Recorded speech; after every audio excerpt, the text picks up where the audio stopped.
ভক্তি বেদান্ত স্তোত্রাবলীর আজকে দামোদর অষ্টকমের চতুর্থতম শ্লোক।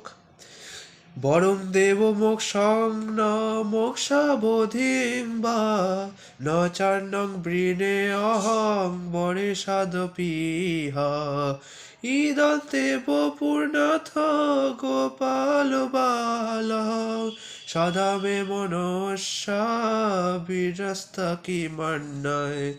হে দেব, তুমি সব রকম বরদানে সমর্থ হলেও আমি তোমার কাছে মোক্ষ বা মোক্ষের পরাকাষ্ঠা স্বরূপ সেই বৈকুণ্ঠলোক বা অন্য কোনো বরণীয় বস্তু প্রার্থনা করি না। তবে আমি কেবল এই প্রার্থনা করি যে এই বৃন্দাবনস্থ তোমার ওই পূর্ব বর্ণিত বাল গোপাল রূপ শ্রী বিগ্রহ আমার মানস পটে সর্বদা আবির্ভূত হোক। হে প্রভু, যদিও তুমি অন্তর্যামী রূপে সর্বদা হৃদয়ে অবস্থান করছো, তবুও তোমার ওই শৈশব লীলাময় বালগোপাল মূর্তি সর্বদা সুন্দর রূপে আমার হৃদয়ে প্রকটিত হোক। আপনাদের মনে প্রশ্ন জাগতে পারে যে ভগবান তো লীলা পুরুষোত্তম, তিনি কি করে সামান্য রজ্জু দ্বারা বন্ধিত হলেন? এখানে আপনাদের বুঝতে হবে ভগবান লীলা করার জন্য অসংখ্য কিছু করতে পারেন, এমনকি তিনি তার মৃত্যু লীলাও প্রদর্শন করতে পারেন। আপনারা যদি বলেন যে ভগবান লীলাময়, তিনি সব পারেন, আর তিনি যদি মৃত্যুলীলা প্রদর্শন করতে না পারেন, তাহলে কি এটা হলো না যে ভগবান সব পারেন তো মৃত্যুলীলা পারেন না?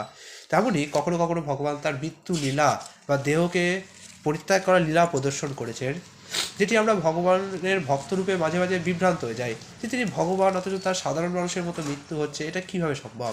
এটা এই কারণেই সম্ভব, তার অসংখ্য লীলার মধ্যে একটি লীলাও হচ্ছে দেহত্যাগ লীলা বা অন্তর্যান লীলা। তো ভগবান ভক্তরূপে যখন নলকূপের এবং মণিগ্রীবকে উদ্ধার করার জন্যে এই লীলা রচনা করেছিলেন। একদিকে তিনি নড়ি চুরি করেছিলেন, যার ফলে তার মা যশোদা তার প্রতি ধাবমান হয়েছিলেন, যেটা প্রথম শ্লোকে বলা হয়েছে।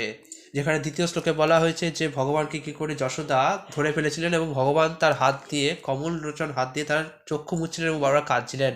তৃতীয় শ্লোকে বলা হয়েছে কীভাবে মা যশোদা তার কোমরে রজ্জু বন্ধন করেছিলেন, দড়ি দিয়ে বেঁধেছিলেন। যেখানে যেখানে যোগীরা, মুনি ঋষিরা যাকে বাঁধতে পারে না, তাকে ভগবানকে মা যশোদা কীভাবে অনায়াসে বেঁধে ফেলেছিলেন। আর এখানে বলা হচ্ছে যে আমি আপনার বাল গোপাল রূপ এই মূর্তি সর্বদা যেন ধ্যান করতে পারি। অর্থাৎ এবার ভগবান কি করবেন, ওই রজ্জু দ্বারা বন্ধ হয়ে নলকূপের এবং মণিগ্রীব নামক দুই দেবতা যারা অভিশপ্ত হয়েছিলেন তাদের মুক্তি করবেন, এবং এই মুক্ত করার জন্য এই লীলা তিনি রচনা করেছিলেন।